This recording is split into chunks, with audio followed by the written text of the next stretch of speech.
On vous présente cette fois les amis d'inspection Simca avec Julie et Stéphane. Bonjour à vous deux. Bien, Bien, bonjour. bonjour. Merci de nous accueillir dans votre, on peut le dire, presque second chez vous. Ça nous met déjà dans le contexte parce qu'on s'est dit, bien évidemment, l'achat d'une maison, c'est une chose, ou vivre au sein d'une maison qu'on veut vendre, mais l'inspection, c'est important, l'inspection d'une maison. On l'a vécu ces dernières années avec la COVID, des histoires d'horreur, évidemment, on va pouvoir en parler Ouais. tantôt, sans doute. Mais pourquoi faire inspecter sa maison? C'est la grande question, Julie. Bien, la grande question, c'est pourquoi la faire inspecter? C'est une prévention. Oui. C'est un peu s'assurer que ce qu'on va acheter est en bon état. De ne pas avoir de mauvaises surprises. C'est surtout ça. Et ça permet aussi l'inspection d'avoir un carnet d'entretien. Quand on a fait l'inspection par la suite, à la remise du rapport, ça nous permet d'avoir, bon, l'état, mais ça nous permet de savoir qu'est-ce qu'il y a à faire sur la maison à court et moyen terme. Ben, en amont aussi, puis savoir prévenir peut-être l'inévitable éventuellement, mais ce qu'on ne peut pas voir venir si on ne fait pas cette inspection-là de façon rigoureuse. On a peur des fois de se faire dire non, finalement, il y a un problème avec la maison. On la veut, la maison. Bien, c'est un Hein? gros investissement. Ça va Ouais. toujours être le plus gros investissement d'une vie, ou pour la majorité du temps. On va toujours vouloir évoluer de maison, de propriété. Puis, il y a une grosse différence entre voir la maison et la comprendre. Ah oui. Et regarder l'évolution du bâtiment avec les années, puis on ne fera pas la même inspection entre un bâtiment des années 70 ou d'aujourd'hui, ou un bâtiment centenaire ne sera pas non plus regardé du même œil ou de la même méthode. Et on disait, on veut vendre du rêve, on veut soi-même fermer les yeux. Qu'est-ce qui revient souvent dans ce qui est invisible? Parce que c'est de l'intangible. Qu'est-ce qui revient souvent, Julie? Mais Dans les l'entretien du problèmes, bâtiment, souvent. mais tu sais, Ouais. l'entretien du bâtiment, on pense toujours que notre maison, elle est bien entretenue. Oui. Donc, tu sais, l'entretien général, l'entretien annuel, biannuel, il y a des vérifications à faire sur une maison. Donc, souvent, des choses d'entretien reviennent. Souvent, des fissures de fondation. C'est des Ah choses, oui. c'est normal. Je veux dire, les maisons de travail, tu sais, Stéphane disait, les bâtiments, tu sais, les vieux bâtiments, ben on les évaluera pas de la même façon. C'est-à-dire, on va faire la même inspection aussi rigoureuse, Ouais. mais on peut pas dire que ta maison est achetée par terre quand on évalue ou on inspecte une maison centenaire. Je veux dire, on va retrouver des arbres dans le sous-sol qui maintiennent la maison. Ah Donc, tu sais, oui. c'est fait différemment. On n'est pas au code du bâtiment non plus. Lorsqu'on inspecte une maison, on est là pour y aller aussi avec le bon sens et les années dans lesquelles ça a été inspecté. Donc, l'entretien, les fissures, les types de revêtements, les types de matériaux qui ont été utilisés. On peut faire une aussi. connotation avec une voiture. On Oui, va oui. prendre une voiture tous les jours. Bien évidemment, on va aller au garage à tous les temps de millage, temps de kilométrage. Pourquoi? Pour changer les pneus, pour changer les signes, les calfeutrants, puis tout ça. Mais ça va être la même chose sur une propriété, puis c'est très, très, très négligé.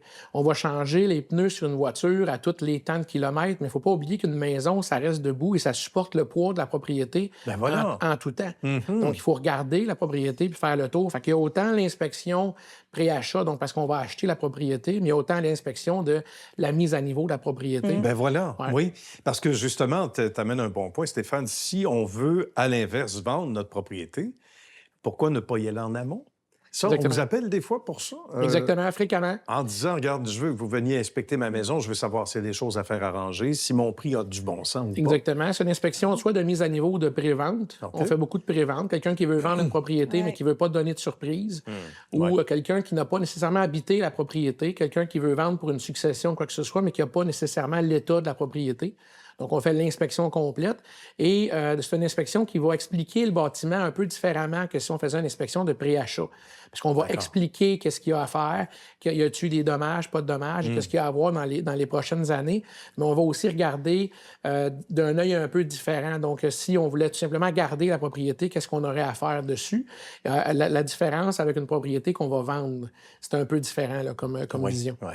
Mais comment on arrive à se distinguer en se disant, ben, on fonde une entité, c'est fait, maintenant, on va se démarquer pour tel ou tel... Pour nous, ce qui, je crois, nous démarque de la compétition, puis ce qui fait le succès de l'entreprise et le pourquoi les gens ont confiance en nous, c'est vraiment notre service APA.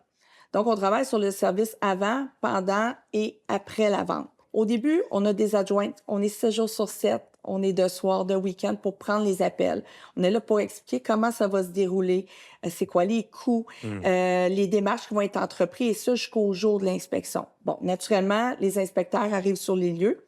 On a plusieurs inspecteurs. Donc, on est là, on est capable de répondre à la demande. On est capable d'être là la semaine, on est là, capable d'être là le week-end aussi. Les gens C'est bien. travaillent, là, Ben je veux voilà, dire. souvent, c'est les seules C'est disponibilités ça. qu'ils Donc, sont, il là. faut s'arranger avec Ouais. les horaires des gens et se débrouiller, trouver des plages horaires. Donc, on a ça. On a les inspecteurs qui arrivent sur les lieux. Donc, eux autres sont là, pour donner au maximum d'informations, expliquer le bâtiment, répondre aux questions, aux interrogations, aux inquiétudes des acheteurs, du vendeur et du courtier. Parce qu'on a l'acheteur, on a le vendeur très souvent qui est sur les lieux, puis on a aussi le courtier qui est là. Puis après ça, la remise du rapport, donc l'exactitude du rapport, le type de rapport qu'on remet avec photo, avec explication, les degrés d'intervention Ah, j'imagine. également, Toutes les suggestions aussi qui les viennent suggestions, par la suite. recommandations Ouais. et le après. Le après Donc, qui est très, très, très primordial et on n'est pas là pour faire une inspection, donner un rapport, partir en courant. Non. Parce qu'il ne faut pas oublier que quand on va faire l'inspection, souvent, il se passe quelques semaines, quelques mois. Et comme il y a moins de maisons, dépendamment de certaines années, la prise de possession peut aller jusqu'à 6 ou 7 mois après l'inspection. Ah, Donc, d'accord. quand vous allez prendre la propriété, là, vous ne vous souvenez plus de grand-chose. Non, effectivement. Exactement. Le temps passe Des vite. fois, on va découvrir certaines choses aussi. Ouais. On est là pour les aider. Parlant du temps qui passe vite, c'est déjà fini. Ça va trop vite.